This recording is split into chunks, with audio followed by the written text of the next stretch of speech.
اهلا بيكم في فيديو جديد هنتكلم فيه على اخبار مهمه جدا عن نادي الزمالك وفشل مفاوضات الالماني هايكو هيلينيتش مع نادي الزمالك وتعيين مدحت عبد الهادي مدير فني مؤقت لنادي الزمالك. هنتكلم على حقيقه رحيل احمد فتوح في نهايه الموسم، كلنا هنتكلم عنه بالتفصيل. دعمكم يا زملكاويه للفيديو، اعمل لايك، ولو انت جديد في القناه اشترك في القناه، ويلا بينا نخش على تفاصيل اخبار نادي الزمالك. هنبدأ بأول أخبار معانا وتصريحات مهمة جدا من الألماني هايكو هيلينيتش، واتكلم كمان وقال إن هو التقى بأمير مرتضى منصور في الفندق وشاهدوا كمان مباراة الزمالك مع المصري يوم الثلاث، لكن بعد ذلك لم أسمع أي شيء من النادي طوال اليوم، لذلك اعتقدت أن الأمر بات لا معنى له إذا لم يكن لديه شخص للتواصل معه. وقال بعد كده كلام مهم جدا بالنسبة لنادي الزمالك: أردت أن أسمع وأشاهد كل شيء على أرض الواقع، لكن كان هناك الكثير من الأمور عدم الاستقرار داخل وصولي هذا النادي، لذلك رفضت العرض الذي قدم لي.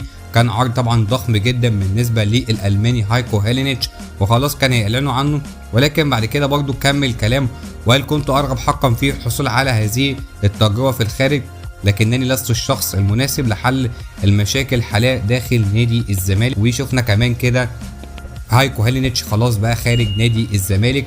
على فكرة وكمان طلب ان هو في حالة فسخ التعاقد مع نادي الزمالك ياخد عقده بالكامل، وده شرط طبعا تعجيزي بمعنى الكلمة.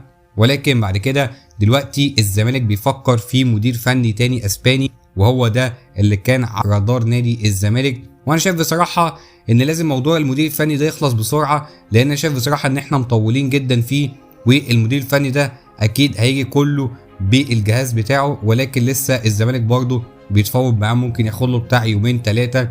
والمدير الفني ده على ما اعتقد ان هو السي في بتاعه كويس جدا، واتمنى ان الزمالك يخلص معاه علشان نكون حلينا مشكله المدير الفني. وكمان الوكيل بتاعه اتكلم وقال ابدا اهتمامه بالتعاقد مع اوسكار، وقال بعد كده ان النادي لم يتفاوض لسه لحد دلوقتي مع المدير الفني ده، ولكن المدير الفني ده شرطه الوحيد ان هو هيجي بيه الجهاز الكامل الفني بتاعه. ومش عارف بقى اذا كان الزمالك هيوافق معاه، ولسه ما نعرفش طبعا مطالبه الماديه عامله ازاي، ولكن نتمنى الزمالك يسرع شويه في موضوع المدير الفني ده، لان كل ده غلط على الفريق وسط طبعا الموسم الكارثي اللي الزمالك بيأديه وخسارته قدام المصري، ويعتبر كده احنا فريق حرفيا منهار وضايع بمعنى الكلمه. واعلن بعد كده رئيس نادي الزمالك على تعيين مدحت عبد الهادي مدير فني مؤقت لنادي الزمالك لحد لما الزمالك يتعاقد مع مدير فني اجنبي. مدحت عبد الهادي النهارده ظهر في تدريبات نادي الزمالك، وكمان معاه احمد مجدي وعبد الواحد السيد، وهو مدير الكوره الجديد مكان كابتن اسماعيل يوسف. وشفنا بعد كده ان هو كمان اللي هيدير مباراه البنك الاهلي، المباراه اللي تقام يوم الاحد القادم. طبعا اتمنى بصراحه ان هو يقدم شغل كويس جدا مدحت عبد الهادي، وهو عارف طبعا اللعيبه الموجوده دي كلها، واتمنى بصراحه ان الزمالك يحاول ينصلح شويه خلال الفتره اللي جايه، لان بجد حرام اللي احنا بنشوفه من لعيبه نادي الزمالك. اللعيبه دي مش حاسه بالمسؤوليه ولا حاسه بقيمه التيشيرت ولا حاسه حتى بحرق الدم. الجمهور خلاص ما بقاش طايق حتى يفتح التلفزيون يتفرج على ماتش للزمالك. فنتمنى الامور تتحسن الفتره الجايه بجد. اللعيبه دي لازم بجد تحس شويه على دمها، ونتمنى ان شاء الله اللي جاي يكون افضل بجد. يعني الواحد بيقول كده مش مجرد كلام. وبعد كده نشوف بقى عوده لسيف الدين الجزيري، وبينتظم هو كمان في التدريبات. وبرده سيف الدين الجزيري هيكون اضافه كويسه جدا، ان هو كان غايب، ان هو كان عارفين ان هو كان بيلعب مع المنتخب تونس ورجع مره تانية لنادي الزمالك. نتكلم بعد كده على الخبر المهم بعد كده: احمد فتوح ومشكله احمد فتوح. في ناس كتير بتقول ان هو هيرحل في نهايه الموسم، ناس بتقول ان هو بيتمرد، وفي ناس كمان بتقول ان هو مصاب.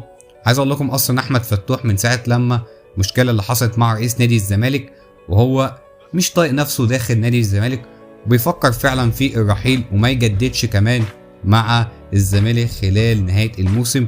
ويشوف بقى عرض يجيله طبعا من الخليج، يجيله من اوروبا.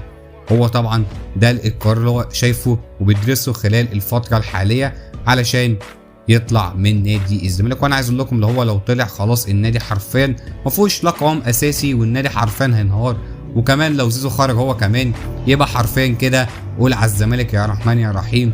كده الزمالك خلاص بقى فرقه فاضيه بمعنى الكلمه. فنتمنى ان يعني احمد فتوح يكمل ان شاء الله.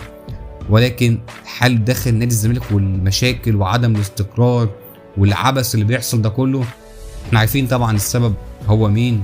هو اللي فضى نص الفرقة، وهو اللي جايب عياله يحكموا النادي ويمسكوا النادي، ولكنهم خلاص بقى ورث النادي ده.